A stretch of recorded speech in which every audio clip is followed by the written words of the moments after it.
In this video, we'll be going over reverse linked list. So given the head of a singly linked list, reverse the list and return the reverse list. In our first example, we're given the list 1, 2, 3, 4, 5, and then after the reverse, we get 5, 4, 3, 2, 1, and then we want to return the resulting list. Let's go over the thought process. So for each of the node X inside the input list, we will first want to disconnect X. Then we can prepend or add to the front prepend X to our reverse list. This will essentially reverse the ordering of all of the nodes. Now let's go over the pseudocode. So we're going to create the following variables. The first one is going to be reverse, the head of the reverse list. Initially, it will be equal to null. And then we'll have our node, our current position. Initially head, or the head of the input list.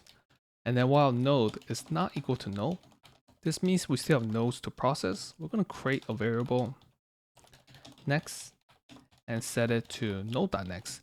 Because we're going to disconnect the current node.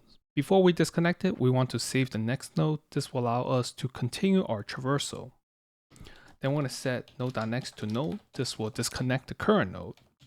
Now we want to prepend the current node to our reverse list. So I'm going to set node.next to reverse.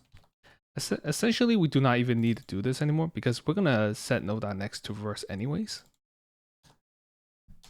Then we're going to update the head of the reverse list. So I want to set reverse to node. Then I want to move on to the next node. So I want to set node to next.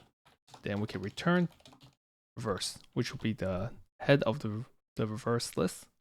Now let's go over the time and space complexity. For the time complexity, we get over n, where n is the number of nodes. We visit each node once. And our space complexity, we get of 1 because we use the nodes from the input list. Let's go over to the code.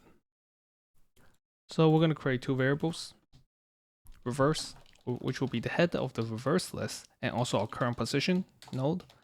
While node is not good to null, we still have nodes to process. Before we disconnect the current node, we want to save the next node. And then we want to prepend the current node to our reverse list. So node.next is equal to reverse. And then we want to update the head of the reverse list. And then we want to move on to the next node. Then we can return the head of the reverse list.